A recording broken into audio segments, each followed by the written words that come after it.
औज़ुबिल्लाहिमिनश्शैतानिर्रजीम बिस्मिल्लाहिर्रहमानिर्रहीम अस्सलामु अलैकुम वरहमतुल्लाहि वबरकातुहू।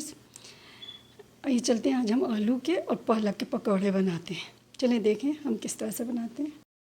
आलू के पकौड़े और पालक के पत्तों के पकौड़े बनाने के लिए हमने ये बेसन भी तैयार किया, जिसके अंदर हमने नमक और लाल मिर्चें डाल के इसको फेंट लिया है, और साथ में ये हमारे पास चटनी है। तो आइए चलते हैं, हम फ्राई करते हैं।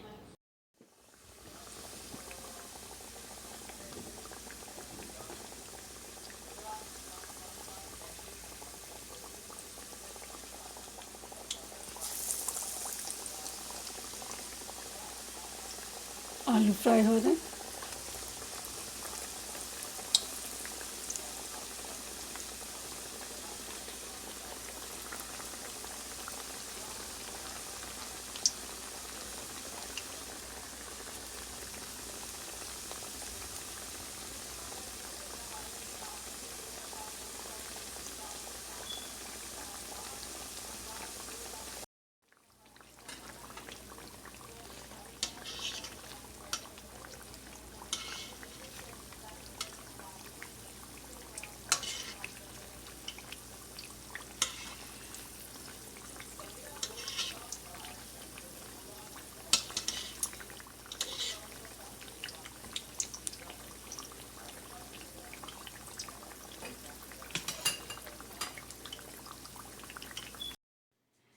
ये हमारे मज़ेदार आलू और पालक के पकौड़े तैयार हैं अफ्तारी के लिए। आज हमारा 10वां रोज़ा है, तो इंशाअल्लाह ताला हम लोग एंजॉय करेंगे जब रोज़ा खोलेंगे।